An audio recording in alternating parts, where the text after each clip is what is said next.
Hey everyone, Nick Lang with Sixpence Productions here. Just surveying my domain, and I just want to make a quick video. It's been crazy, bunch of different projects, the election cycle, working on things, having a million kids. But I did have a chance to see a movie that I had kind of forgotten about, and yet I think is great. So I love westerns, and the movie theater in Berkeley Springs, the Star Theater. It's an old, renovated, classic theater, one screen. And so they will show new things that they choose to show, but they also do all these different events. They'll have classic movie Thursdays, and they have Western Wednesdays right now. And so I took the boys to see The Big Country, which I think came out in 1958.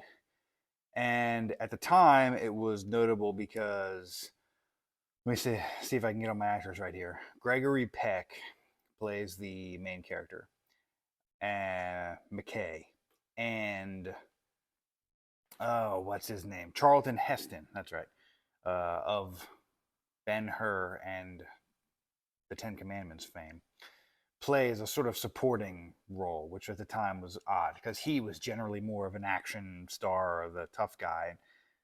Peck, I think, had more of a reputation for being in these romantic comedies and uh, dramas and things like that. But it's about a guy who was a ship's captain, and presumably in uh, the Civil War. Totally blank there, and goes out to meet his fiance, who has gone back to her home ranch out west.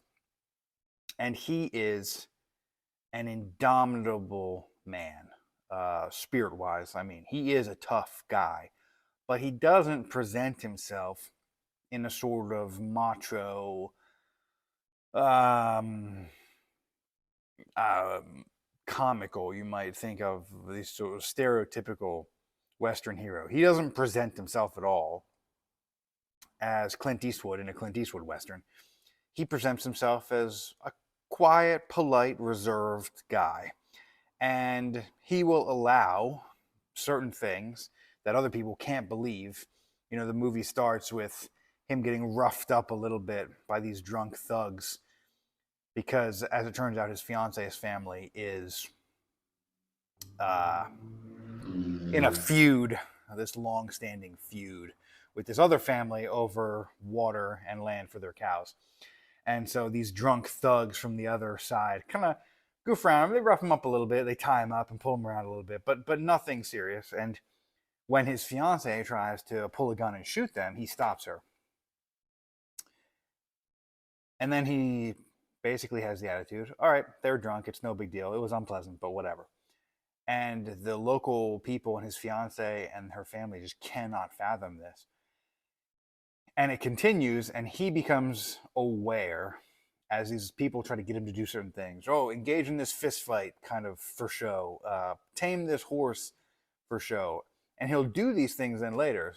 I don't want to spoil anything, but he'll do things to prove things to himself. But he refuses to do things and fall into this macho stereotype of fake manliness. He'll do things if they're the right thing to do without question, and he'll do things that need to be done, but he refuses to do things just to play into those ideas. And so as I'm watching it with my two older sons, not the baby, he, wasn't interested, I just thought it was a really fantastically positive portrayal of manhood, and a more nuanced one than maybe we often get from action movies, even action movies with a hero that we're like, oh yeah, that's a good guy. But this idea that, yeah, he's not gonna to fall into these traps. He has his priorities straight and he knows what's important. And but when the occasion calls for it, he will leap to swift action, violence, whatever is required to protect the innocent or actually do good. So if it's a long movie, if you haven't seen it, and if you're not into westerns, it's probably not going to be up your alley. But if you get a chance, it is on Tubi right now, and I'm sure you can rent it on Amazon. The Big Country. I recommend it, and keep an eye out for other videos and stuff that we've got coming soon. See ya.